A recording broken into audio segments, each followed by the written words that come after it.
আসসালামু আলাইকুম, hello viewers, welcome back to my channel. চলে আসলাম নতুন আরেকটা ভিডিও নিয়ে আপনাদের সাথে কিছুক্ষণ আড্ডা দিতে। আশা করি সম্পূর্ণ ভিডিওটি জুড়ে আপনারা আমার সাথেই থাকবেন। ভিউয়ার্স, কেমন আছেন সবাই? ভালো আছেন তো?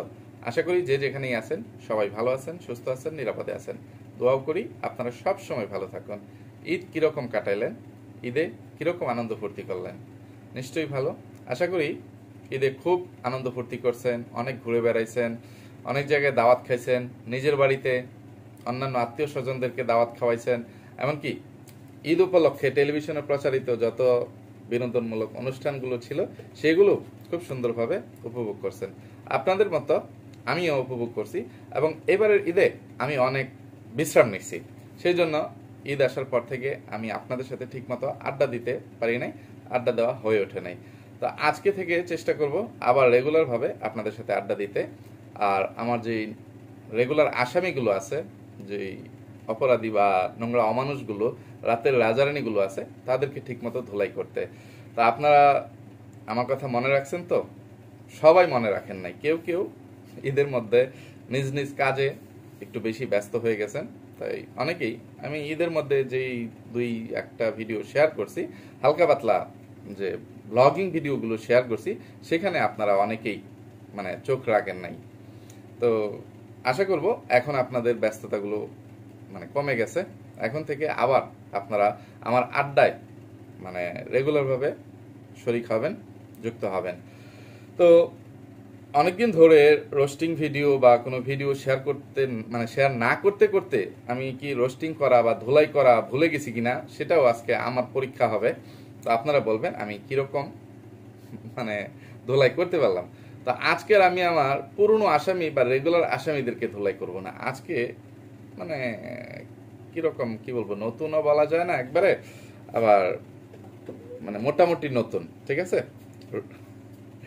কথিত রোস্টার বা ফকিন্নি একটাকে ধোলাই করব। তো আমার সাথে থাকলেই বুঝতে পারবেন আমি কাকে করব। আর আপনাদের কাছে মতামত চাচ্ছি যে আগামী ভিডিওটা আমি কাকে নিয়ে করব, কাকে ধোলাই করলে ভালো হবে। কারণ আমার যে রেগুলার আসামিগুলো আছে, বা ওই নোংরা পরকীয়া পরিবারের বা ভাগাভাগি পরিবারের, দেশিগুপ্ত দাঁতের বাগান পরিবারের যে রাতের রাজারানীরা আছে, তারা সবাই যার যার অবস্থান থেকে যেই পরিমাণ চিটারি, বাটপারি, ফাইজলামি, ফটকামি, ভণ্ডামি ও প্রতারণা করে যাচ্ছে, তাদের সবার ভিডিও দেখা আমার পক্ষে সম্ভব হয় নাই।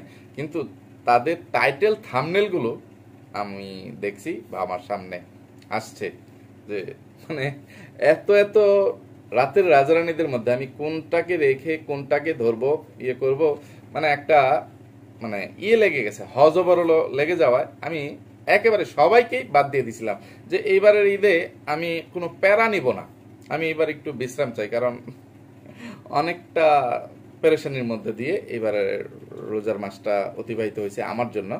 কারণ এবার একদমই অনভিজ্ঞ দুইটা সেলসম্যান দিয়ে বা দোকানের কর্মচারী দিয়ে আমি ব্যবসা করছি।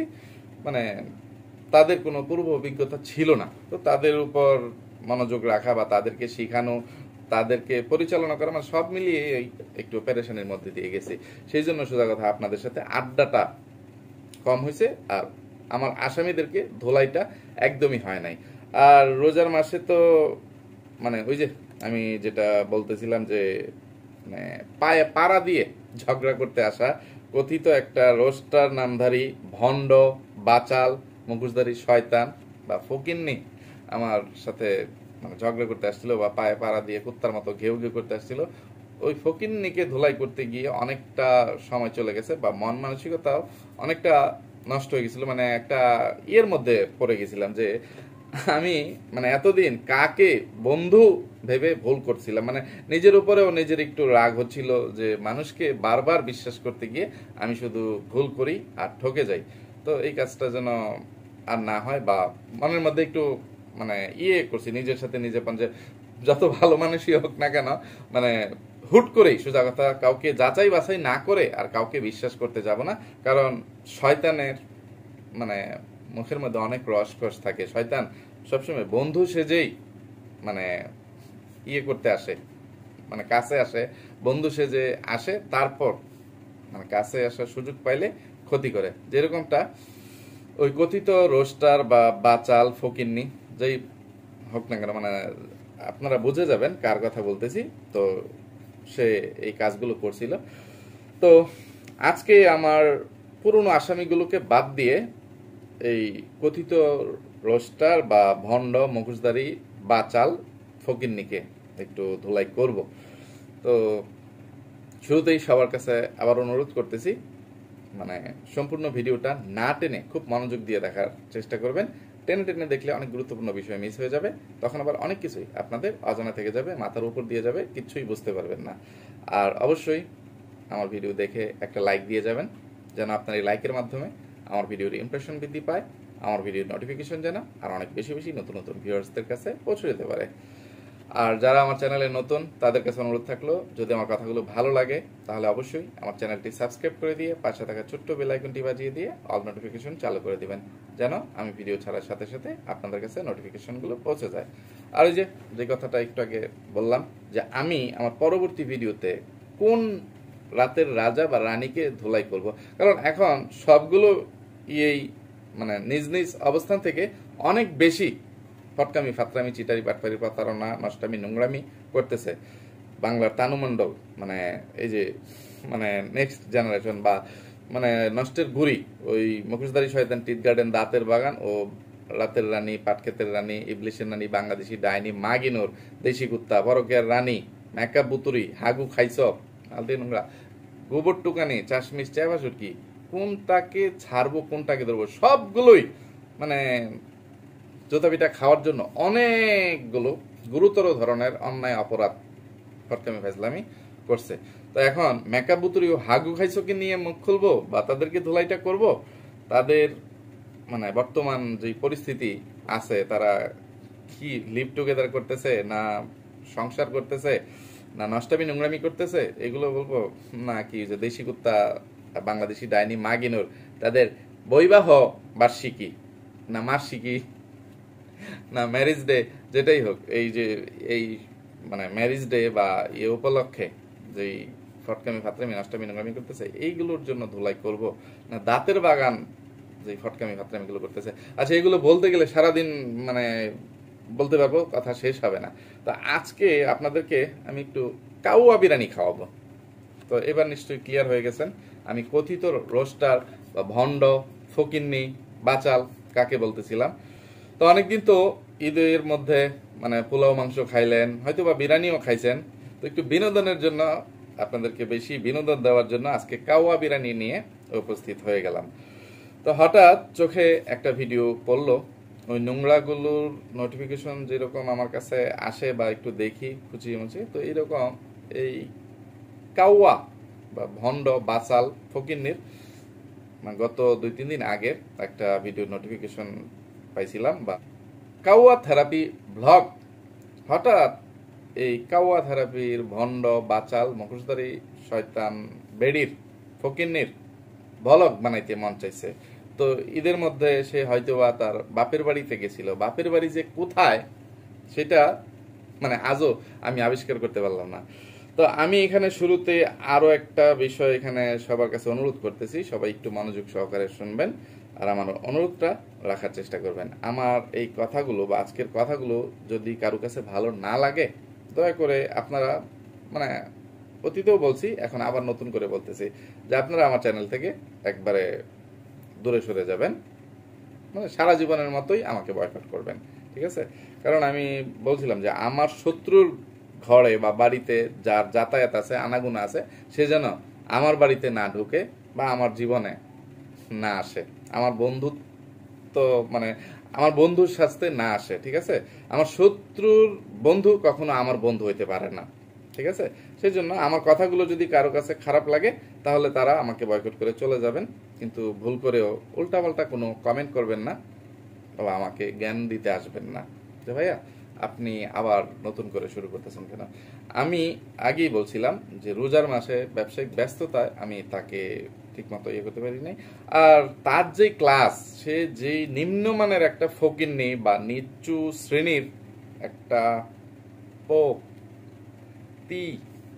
তা, ঠিক আছে, বে ড্যাশ ড্যাশ ড্যাশ সা, ঠিক আছে, সেখানে খা দন্তান্ন করে সেখানে কি, এই কথাগুলো মানে একটু সুন্দরভাবে সাবলীলভাবে বলার চেষ্টা করলাম যে সে যে নিম্নমানের ও নিচু মানের মানে এইসব তার সাথে মানে যুদ্ধ করাটা, তার সাথে মানে ইয়ে করা, মানে আর কিভাবে বলবো, মানে যুদ্ধ বা বাঘ বিতণ্ডায় জড়িয়ে যাওয়াটা আমার প্রেস্টিজের জন্য এটা মানে ক্ষতিকারক, হুমকি স্বরূপ। ঠিক আছে, যে সে যা খুশি তাই করতে পারে। ঠিক আছে, তার কাপড় খুলে গেছে, সে এখন উলঙ্গ হয়ে গেছে। এখন তাকে যদি আমি কিছু বলতে চাই বা করতে চাই, শাস্তি দিতে চাই, সে নিজের সম্মান তো সব নষ্ট হয়েই গেছে। এখন মানে আমার মানে সম্মান নষ্ট করার জন্য, আমার ক্ষতি করার জন্য যা খুশি তাই করতে পারে। ঠিক আছে, এই জন্য তাকে নিয়ে কথা বলার কোনো ইচ্ছা ছিল না, তাই তার কোনো নাম টাম এটা আমি নিতেও চাচ্ছি না। জাস্ট সাংকেতিকভাবে আপনাদেরকে বোঝানোর চেষ্টা করতেছি।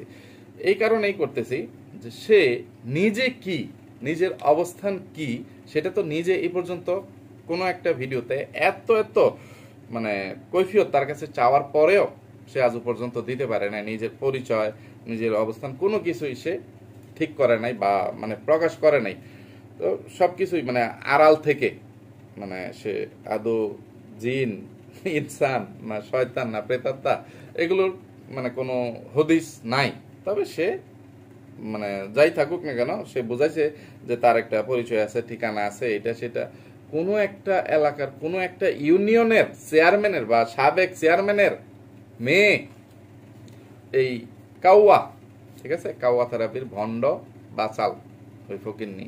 ঠিক আছে, আর এই কথাগুলো এই জন্যই বলতেছি যে একটা ইউনিয়নের মানে সাবেক বা বর্তমান চেয়ারম্যানের বাড়ির পরিবেশ এরকম থাকে, এতটা ফকিন্নি মার্কা থাকে, এটা আমি আমার জীবনে এই প্রথম ভিডিওর মাধ্যমে দেখলাম।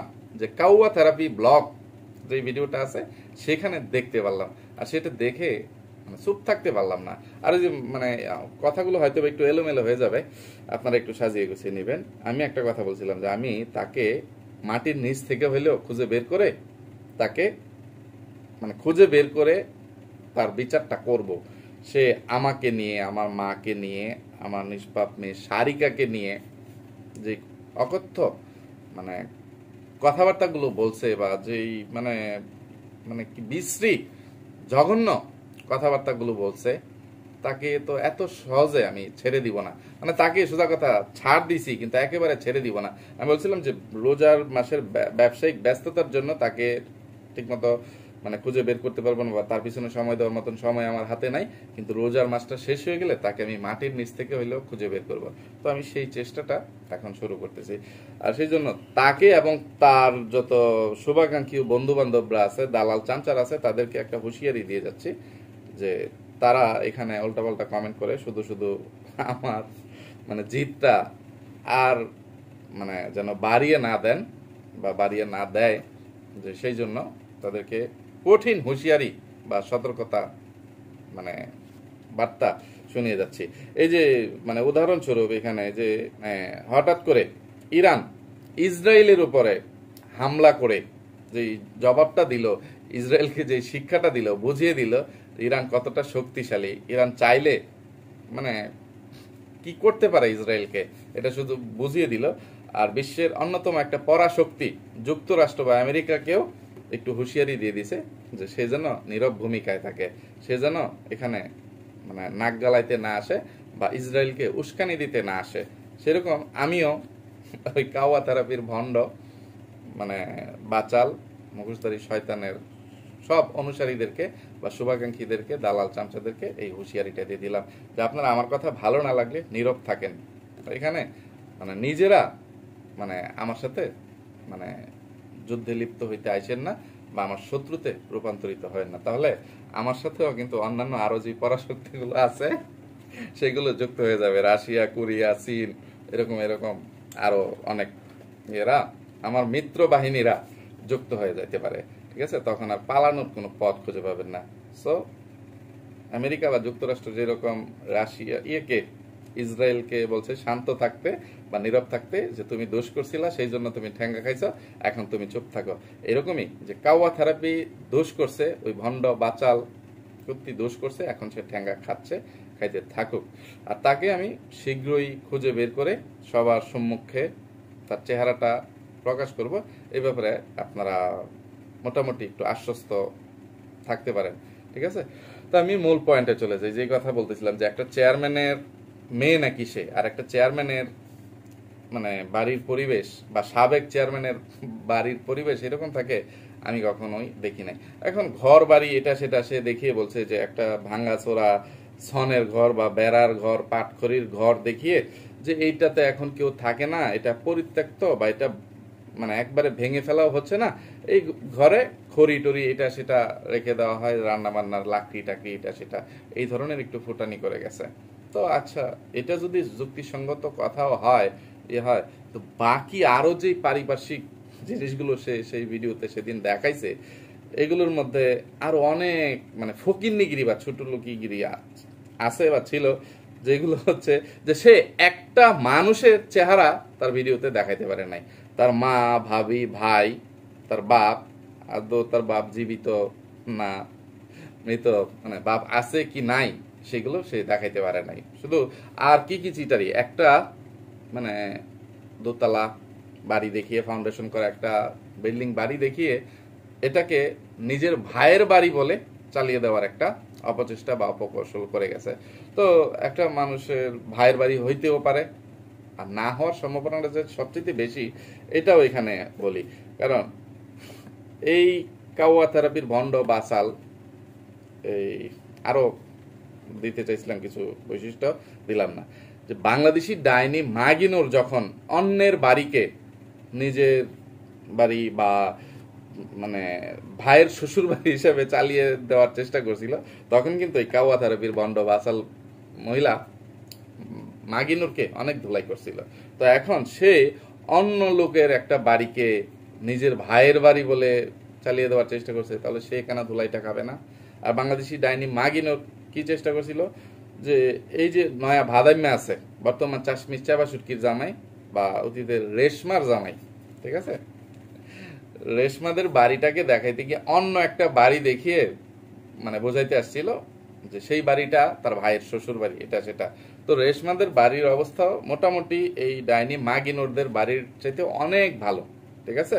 তো সেইটাও না দেখিয়ে বাংলাদেশি ডাইনি ওই এলাকার সবচাইতে সুন্দর বা বড় লোকের একটা বাড়ি দেখিয়ে নিজের ভাইয়ের শ্বশুর বাড়ি হিসেবে চালিয়ে দিয়ে একটা ক্রেডিট নেওয়ার অপচেষ্টা করছিল। সেই রকমই এই কাওয়া থেরাপির ভণ্ড বাসাল মহিলা তার বাপের বাড়ির পাশে মানে একদম ঘেঁষাঘেঁষি করে সীমানার সাথে লাগিয়ে আরেকটা বিল্ডিং বাড়ি আছে, সেই বাড়িটা হইতে পারে তার কোনো চাচাতো মামাতো খালাতো ফুফাতো ভাইয়ের মানে কাজিন ব্রাদারের বা প্রতিবেশীরই হইতে পারে, কিন্তু সেটাকে বলতেছে এটা আমার ভাইয়ের বাড়ি, ভাই নতুন বাড়ি করছে, এই সে এই যে কল, এই কল থেকে এখান দিয়ে পানি নিছে, এইটা সেটা যে মানে টাঙ্কিতে পানি ওঠানোর জন্য পানি নিছে, মানে ইয়েওয়ালা মানে পুকুর দেখাচ্ছে, একটা পর্দা লাগানো, এই পর্দার আড়ালে নাকি ঘাটা, ওইখানে মহিলারা গোসল করে। সেখানে দেখলাম যে পর্দার আড়ালে ওই বাড়িতে ঢোকার যে মানে রাস্তা বা গেট বা উঠান সেটা, ওইখানে কোনো পুকুর পাড়ের ঘাটাই নাই, ঘাট বা ঘাটা যাই বলুক না কেন, ঠিক আছে? তো এই আর এদিকে বলতেছে মানে পুরুষ মানুষের তো গোসল করতে কোনো পর্দা টর্দা লাগে না, এই সেই পুরুষ মানুষ মানে পুকুর পাড়েই গোসল করে ফেলে, এটা সেটা বলতেছে। তো এইগুলো বাদ, মূল কথা হচ্ছে মানে ভাইয়ের বাড়িতে তার মা বা মানে তার বাপ, তার অন্যান্য ভাই বোন কারোর কি মানে প্রবেশাধিকার নাই? সে যদি বাইরে থেকে বাড়িটা দেখাইতে পারে, তাহলে বাড়ির ভিতরে থেকে একটা সেকেন্ডের জন্য সে ভিডিও করতে পারে নাই, ঠিক আছে? আর সোজা কথা, সে মেন যে রান্না বান্না দেখাচ্ছে, নিজেও রান্না বান্নায় তার ভাবিকে সাহায্য সহযোগিতা করতেছে, সেই রান্নাঘরটা দেখাচ্ছে, সেই রান্নাঘরের অবস্থাটা বাংলাদেশি ডাইনি মাগিনুরের মায়ের কালিনুর বেগমের যেই ভাঙ্গাচুরা রান্নাঘরটা আছে তার চাইতেও ফকিন্নি মার্কা একটা রান্নাঘর। এখানে সম্ভব হলে আমি কিছু কিছু স্ক্রিনশট শেয়ার করব।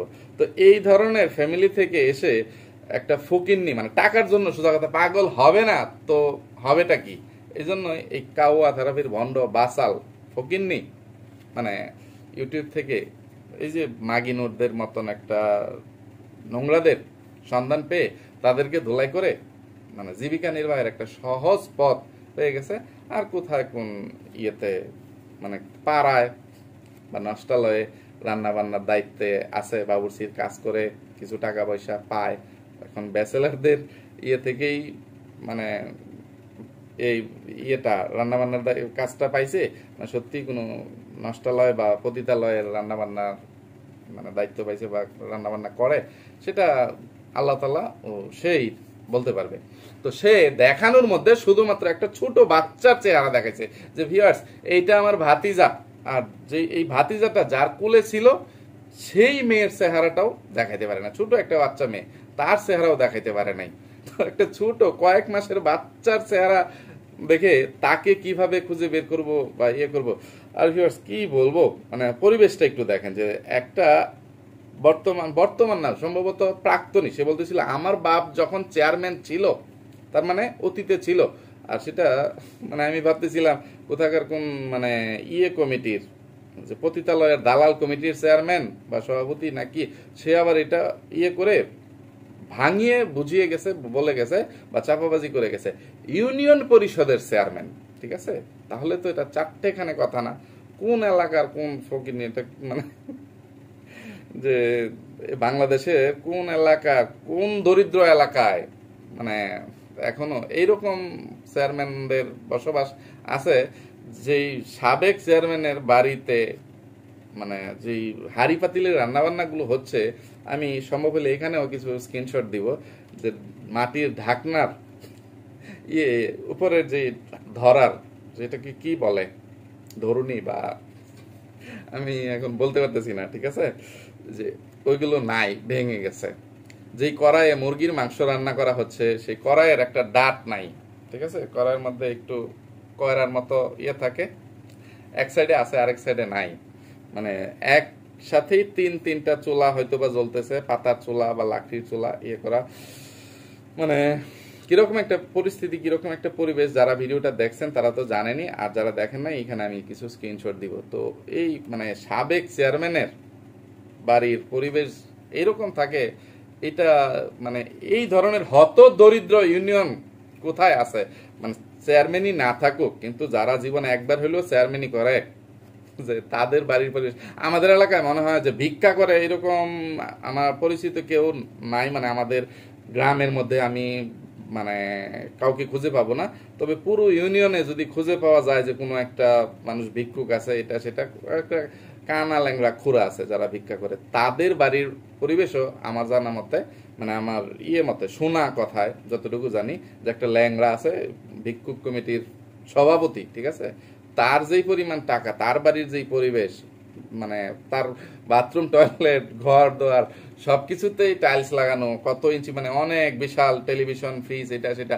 আর মানে কোনটা রেখে কোনটা বলবো, তাদের বাড়িতে একটা ফ্রিজ আছে বলে মানে এই কাওয়া তারাপির বন্ড বাচালের বাপের বাড়িতে ফ্রিজ মনে হয় নাই, ঠিক আছে, টিভি রেডিও এগুলো বাতি দিলাম, ফ্রিজ না। এটা এই কারণে বলতেছি, ভিডিওর শুরুতেই সে দেখাচ্ছিল একটা চৌবাচ্চা বা হাউস, সেখানে নাকি তার বাপ দাদারা বা তার মা ভাবিরা ধানের সিজনে ধান সিদ্ধ করে, ঠিক আছে, ধান রাখে সেখানে।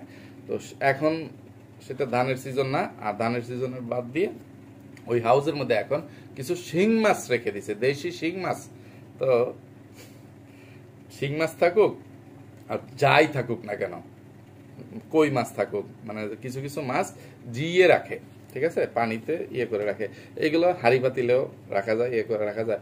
তো বাড়িতে যদি ফ্রিজ থাকতো তাহলে সেগুলোকে কেটে তারপরে কোনো পলিথিনে বা কোনো পাত্রে বক্সে টক্সে ঢুকিয়ে সেগুলো ফ্রিজিং করে রাখতো।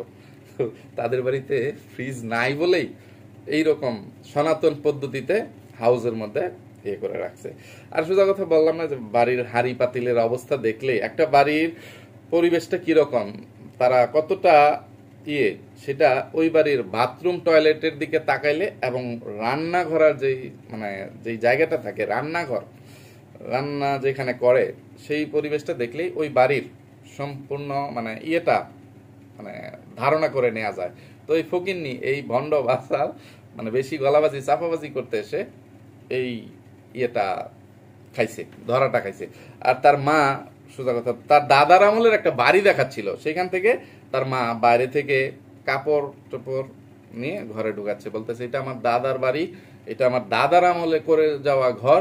আমার দাদা যখন এই টিন শেড বাড়িটা করে, ওই আমলে এই টিন শেড লোহার লাগতো, জানালা টানালা এটা সেটা দিয়ে যেভাবে বাড়িটা করছে, এই বাড়িটা না করলে মানে একতলা একটা বাড়ি করতে পারতো, বিল্ডিং বাড়ি করতে পারতো। ওরে সাফাবাস, ওরে সিটার, ওরে বাটফার, তুই বাংলাদেশি ডাইনি মাগিনোর ও তার আত্মীয় স্বজনদেরকেও পিছনে ফেলতে পারবি গলাবাজিতে, সাফাবাজিতে, ঠিক আছে? তুই কি বলবো, তুই তো নিজেরে বিল গেটসের বা এলন মাস্কের আত্মীয় বলেও যদি তুই চালিয়ে দিস, তোর যেহেতু কোনো পরিচয় নাই, মানে কি বলবো সেটা বিশ্বাস করব না, কারণ তারা বাংলাতে কথা বলার কথা না। যেভাবে তুই বলিস যে এলন মাস্কের কোন আত্মীয় বা বিল গেটসের আত্মীয় বা আম্বানি, মুকেশ আম্বানির আত্মীয় বাংলাদেশে এসে এইভাবে ভিডিও করে গলাবাজি করবে না। তবে বাংলাদেশের কোন শীর্ষ মানে ধনীর পরিচয় টরিচয় যদি তুই দিস, দিতে অসুবিধা নাই তো, কেউ তোর মুখে মানে সেলাই করে দিতে পারবে না, আঠা লাগিয়ে দিতে পারবে বা কষ্টের দিয়ে মুখ বন্ধ করে রাখতে পারবে, তো তুই সেটা বলতেই পারিস। কিন্তু তুই যেই চাপাবাজি গলাবাজি করছিস যে ওই আমলে একটা একতলা বিল্ডিং করতে পারতো ফকিন্নির বাচ্চা, ওই আমলে যদি একতলা বিল্ডিং করার সামর্থ্য থাকতো, তাহলে তোর বাপ দাদারা এরকম টিন সেট মার্কা বাড়ি করে জীবনযাপন করতো না। ওই আমলে এইসব টিন বা গ্রিল এটা সেটা এইগুলোর দাম আরো অনেক নিচে ছিল, ঠিক আছে? তখন হয়তো বা মানে সনের যেতে একটু বেশি টাকা খরচ করে তোর বাপ দাদা বা দাদা এই বাড়িটা এখানে স্ক্রিনে শেয়ার করে দিব, যে যেই বাড়িটা দেখিয়ে সে বলতেছিল যে তখনকার আমলে একটা একতলা বিল্ডিং করতে পারতো ফকিন্নির বাচ্চা, তখনকার আমলে হয়তো বা একটা মাটির কুঠা দিয়ে, আমাদের গাজীপুরের যে ঐতিহ্য বা ইয়ে আছে যে মাটির কুঠা দিয়ে দোতলা বা মানে পাটাতন দিয়ে ইয়ে টিয়ে করতো, ওই খরচের ঘরটাও তোর দাদা করতে পারে নাই বা ওইটা করা সম্ভব হইতো না। ওই মাটি কাটার যে শ্রমিকদের যে মানে ইয়ে মানে তাদের কি বলবো যে মানে টাকা তাদেরকে দিতে হইতো মজুরি, ওইটা দেওয়ার সামর্থ্য হয়তো বা তোর দাদার ছিল না, সেই জন্য এই ধরনের ফকিন্নি মার্কে একটা টিন দিয়ে বাড়িঘর করছিল। তো মানে সেইটা দেখিয়ে তুই তুলনা করতে আসছিস যে একতলা বিল্ডিং করে ফেলতে পারতো। আগের দিনের একতলা একটা বিল্ডিং ওই রকম মানুষরাই করতো, ঠিক আছে? তোর মতন মানে কি বলবো এই যে এইগুলো দেখানো একটা ফকিন্নি বা ফকিন্নির বাপ দাদাদের কখনোই সম্ভব হতো না। আর এই যে যেটা বললাম যে তোর বাপ যেই ইউনিয়ন পরিষদের চেয়ারম্যান ছিল, তোর বাড়ি ঘরের যে পরিবেশ দেখলাম, আমাদের এলাকার ফকিন্নির যে ভিক্ষুকেরও বাড়ি ঘরে ওই রকম পরিবেশ না। আমাদের এলাকার হয়তো বা চৌকিদারের পরিবেশটাও বাড়ি, চৌকিদারের বাড়ির পরিবেশ তোর মতন চেয়ারম্যানের মেয়ের বা চেয়ারম্যান বাপের বাড়ির চাইতেও অনেক উন্নত, ঠিক আছে? তো কোথায় মানে কোথা থেকে উঠে এসে তুই কার সাথে লাগতে আসছিস ফকিন্নির বাচ্চা, একবার বুঝে শুনে চিন্তা ভাবনা করে তারপরেই লাগতে আসিস, ঠিক আছে? আর ওই যে যে কথা মাঝখানে বলছি যে তুই কোথায় কোন মানে গর্তে মাটির কত হাত নিচে লুকিয়ে থাকবি, তোকে অবশ্যই আমি খুঁজে বের করব। আমি কিবরিয়া, আমিও কাউকে ছেড়ে দেই না, ছাড় দিলেও একবারে ছেড়ে দেই না। তো তুই আমার মেয়েকে এবং আমার মাকে নিয়ে, আমাকে নিয়ে তো অনেক কিছু বলছিস, কিন্তু আমারটা বাদই দিলাম, আমার মেয়েকে এবং মাকে নিয়ে কথা বলার পরেও তোকে আমি ছেড়ে দিব, এটা তো অসম্ভব একটা ব্যাপার, ঠিক আছে? যদিও তোর মতন একটা নিচু শ্রেণীর এত নিম্নমানের একটা মানে পতিতার সাথে লাগতে যাওয়াটা উচিত না, কিন্তু এরপরেও কুত্তা মানে বারবার পায়ের নিচে হাঁটুর নিচে কামড়ালে তাকে ঠ্যাঙ্গা মারবো না, এতটা মহান এতটা উদার আমি না, ঠিক আছে? তো ভিউয়ার্স মানে ভিডিওটা অনেকটা এলোমেলো হয়ে গেছে, মানে অগোছালো হয়ে গেছে, আরো অনেক কথা বলার ইচ্ছা ছিল, কিন্তু মানে একই কথা হয়তো বা মানে অগোছালো ভাবে বলতে গিয়ে বারবার বলা হয়ে গেছে, এইসব বলতে বলতে ভিডিওটা অনেক বেশি লম্বা হয়ে গেছে। সেই জন্য আজকে আর বেশি কথা না বলে আজকের মতো এখান থেকে বিদায় নিচ্ছি। তো আমার আজকের ধুলাইটা কিরকম হইলো, আমি কি ধুলাই করতে পারছি না ধুলাই ভুলে গেছি, আর সামনের ভিডিওতে অবশ্যই আমি কাকে ধুলাই করব এই ব্যাপারে কমেন্ট করে অবশ্যই আমাকে জানাবেন। আর মানে আমার কোনো ভুল ত্রুটি হয়ে থাকলে অবশ্যই আমার সুন্দর দৃষ্টিতে দেখবেন, কেমন? তো আজকের মতো এখান থেকে বিদায় নেই। এতক্ষণ পর্যন্ত ধৈর্য ধরে যারা আমার সাথে ছিলেন সবাইকে অসংখ্য ধন্যবাদ। সবাই আমার জন্য, আমার পরিবারের জন্য, আমার দুটো সোনামণির জন্য মা থেকে দোয়া করবেন। আল্লাহ হাফেজ, আসসালামু আলাইকুম।